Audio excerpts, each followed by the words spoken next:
The eNCA election bus has arrived in the town of Orania in the Northern Cape. Our team wants to find out what the residents of the controversial town expect from this year's elections. eNCA's Xoli Mngambi is there and he joins me now. Xoli, you're finally in Orania. Your observations now that you're there, and how's the welcome been? Well, let's start with the welcome, Rafil. We're very, very warmly welcomed here by the leadership of Orania.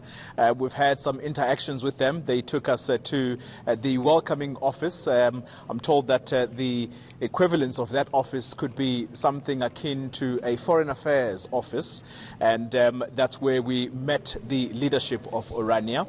And we're looking forward, for example, tonight to having dinner with some of the leaders of Orania, and then tomorrow hopefully we'll get to interact more, talk about the politics of the place and talk about the perceptions of the people of South Africa about Orania.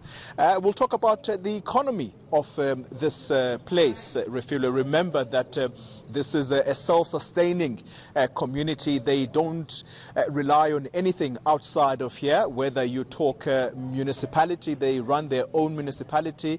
The economy is thriving, we are told. Also, tourism is one of those important nodes, economic nodes for Orania. So it sounds like they have some things done right, but perhaps what South Africans are more interested in is why the advocacy for separate development, if you like, because remember, this community prides itself on preserving not just the language of Afrikaans, but also the culture and heritage of this place. I can tell you, Refilo, as well, that the former apartheid of South Africa Prime Minister, Dr. Hendrik Verwoerd, he looms large here at that very office. When we arrived, you see a big statue of him colored in white or covered in white.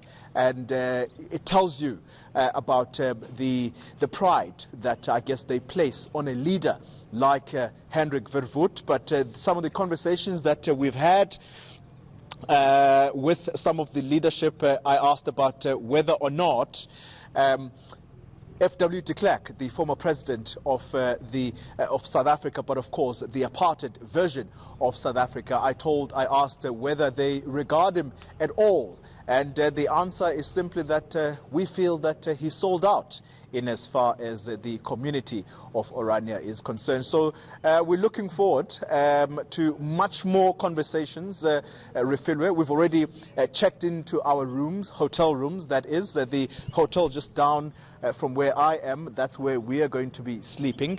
And very, very nice place indeed. It looks well run. As we drive into the place, you see large tracts of land, and it's agriculture, very agriculture intensive, the people here. So that's the story thus far.